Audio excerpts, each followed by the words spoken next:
ดเก่ายากบ่แห้งเลยยังเจอกฎใหม่แห้งยากกว่าเก่าเนาะสวัสดีพี่น้องเนาะคือเก่าเพราะว่าหลายๆคนสิเฮ็ด YouTube หลายคนที่จะสร้าง YouTube มือใหม่เนาะก็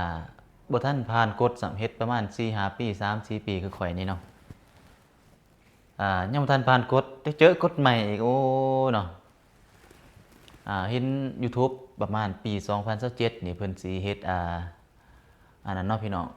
เฮ็ดกด YouTube ใหม่มีผู้ติดตามประมาณจักคนว่า4,0001,000 คน4,000 คนนี่แหละแล้วก็8,000 ชั่วโมงโอ้ยากอีหลีพิลึกพิเรือเนาะพี่น้องกดเก่ายากบ่แฮงกดใหม่แฮงยากเนาะอันนี้แหละสำหรับผู้ใดที่อยากเฮ็ด YouTube แฮงจุกแฮงเนาะหวังที่จะสร้างรายได้จาก YouTube หวังที่จะเอาเงินจาก YouTube นี่โอ้บ่ได้บอกเลยว่า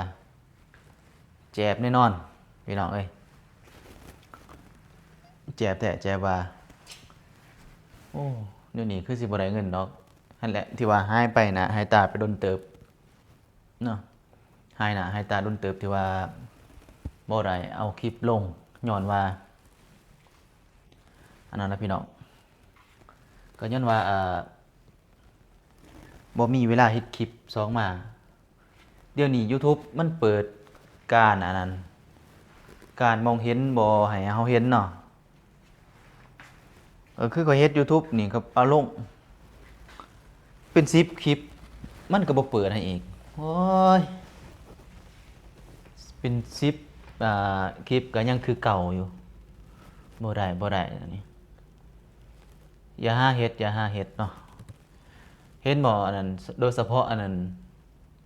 บางคนมือใหม่บ่ทันหูยังลงเชื่อที่ว่าเชื่อพวกอาจารย์ทั้งหลายนั่นนะ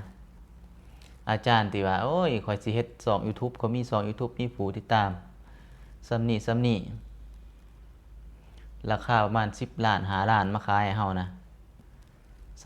าคันว่าเฮาบ่แม่นอาชีพทางนั้นเฮามุมมองบ่ไปทางนั้นนะอ่าดวงเฮาบ่ไปทางนั้นอย่าหาเฮ็ดจ้ะเขาว่า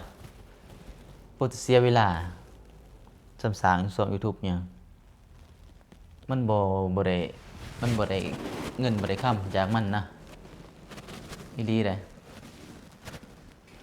ข้อยเฮ็ดมาหลายแหละมันบ่ได้เงินแล้วแล้วแล้วผู้ใดที่บ่มีเวลาเฮ็ด YouTube นี่แบบโอ้ข้อยเฮ็ดหลายช่องหลายคนเฮ็ดนี่แล้วก็ถิ้มเนาะก็คือแบบเฮ็ดบ่ฮอด100คลิปบ่ฮอด10คลิปท้อเขาถ้าว่าผู้ใดบ่มีเวลาเฮ็ด YouTube นี่มาเฮ็ดนี่ข้อยว่าบ่เฮ็ดดีกว่าเป็นไปได้หาเฮ็ดอาชีพอื่นมื้อหนึงยังได้เป็นแสน200,000เนาะมาเฮ็ด YouTube นี่มื้อหนึงคือข้อยเฮ็ดลงเป็น2-3คลิปมื้อหนึงก็ยังเหรียญหนึงยังบ่ได้นะได้แต่0.01 0.02เศร้าข้อยว่าบ่ควรปัวโฆษณาเกินจริงก็โฆษณาพิลึกพิลั่วอีหลีโฆษณาโอ้ยเฮ็ด YouTube จังซี่จังซั่นเขาได้ค่าคอมค่าในหนาเด้คันดีจริงแล้วเขาให้พ่อให้แม่เขาเฮ็ดน่ะอีหลีนี่คันใดแท้นะเขาก็ให้พ่อให้แม่เขาเฮ็ดแหละนะรวยมันยากแม่นอยู่ว่าได้เงินได้อีหลีแต่ยากคือข้อยเฮ็ดอีกอย่างคือพวกที่อ่าเฮ็ด YouTube แล้วเนาะคือข่อยเอาตามประสบการณ์จริงอะเนาะเฮ็ดหั่นเอาตามประสบการณ์จริงเนาะข่อยเฮ็ดข่อยเอาลง YouTube มันปิดการมองเห็นให้เฮาเนาะคือข่อยเอาลงประมาณจักคลิปว่า10คลิปนี่เดี๋ยวในเดือนหนึงก็เอาลงทุกมื้อ30คลิปมันบ่เปิดการมองเห็นให้พู้นเดือนที่2เดือนที่3ผมมันจึงเปิดถ้ามื้อใดมื้อหนึงเฮาหยุดนั่นแหละเฮาหยุดบ่มีคลิปลงบ่จักสิถ่ายหยังนำมาลงมันก็แล้วเฮาก็พักลงเนาะแล้วเฮาก็มาเอาลงใหม่มันก็ปิดการมองเห็นอีกให้เฮาอีกก็ คันเฮ็ด YouTube ก็ต้องมันสม่ำเสมอเนาะก็คือเฮ็ดทุกมื้อแต่อยางมื้อหนึงนี่เฮ็ดเอาลง2คลิปหรือว่าคลิปเดียวเนาะมื้อหนึงนี่1คลิปเพิ่นให้30วันนี่ก็ต้องได้30คลิปหรือว่า40คลิปจังซี่นะจึงได้เนาะคันหวังแบบโอ้ยเพื่อที่จะอันนี้อันนั้นเศร้าๆ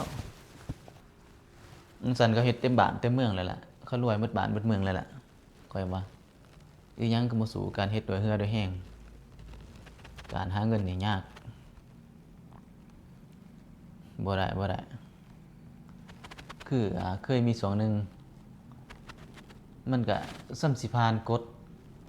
ก็โคตรยากมื้อนี้ข้อยปรึกษานำพวกอาจารย์ทั้งหลายนี่แหละอาจารย์ที่ว่าสร้างช่อง YouTube ขายช่อง YouTube พุ่นน่ะพวกเฮ็ดอันนั้นแต่พวกเห็นพวกเขารวยย้อนพวกนั้นนะพวกโง่ๆเงี้ยๆคือเฮานี่บ่ฮู้อิหยังหั้นนะหัวบ่ทันเขานะเสียเงินซื้อช่องซื้อหยังนำเขาเสียเงินค่านั่นดูแลเขาทั้งที่ฮู้ว่าช่องเฮาน่ะบ่ไปบ่ไกลหั้นนะคือมีอาจารย์ผู้หนึงเพิ่นก็อยากเขาก็ปรึกษาเพิ่นและถามเพิ่นว่าค่าดูแลเท่าใดมีแต่ไปให้เพิ่นแก้หยังนี่แหละช่องข่อยมันค่าหยังนี่เนาะค่าจักอย่างนี่แหละราคาเป็นหมื่นบาท7-8ล้านเป็น10ล้านเสียเงินจะใส่อย่างน้อยคันช่องข่อยได้เดือนหนึงประมาณล้านหนึงหรือ2ล้านก็ยังสิว่าอยู่ได้อันนี้บ่เคยได้เดือนหนึงได้แต่1เหรียญยังหยังเลยมันผ่านกฎอยู่ก็จริงเนาะแต่ว่ามันบ่ได้เงินบ่ได้หลายนี่อย่าหาเฮ็ดเด้อพี่น้องเด้อ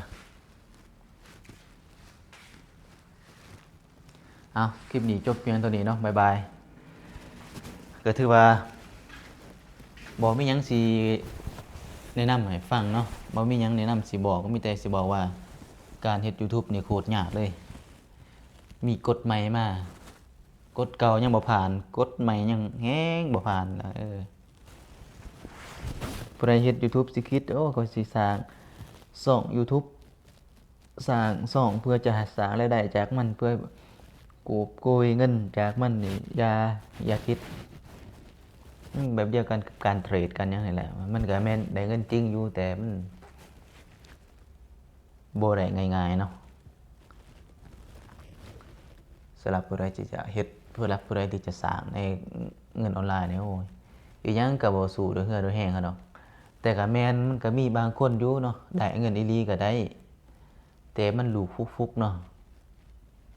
ก็คือบางคนนี่ได้ก็คือย้อนความทักษะย้อนความสามารถของเขา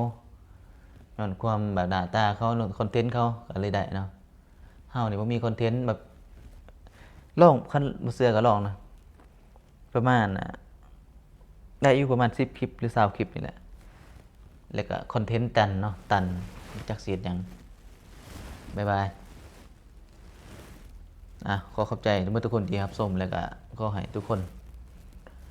ที่จะเฮ็ด YouTube ขอให้ประสบผลสำเร็จเด้อพี่น้องเด้อขอบใจหลายๆ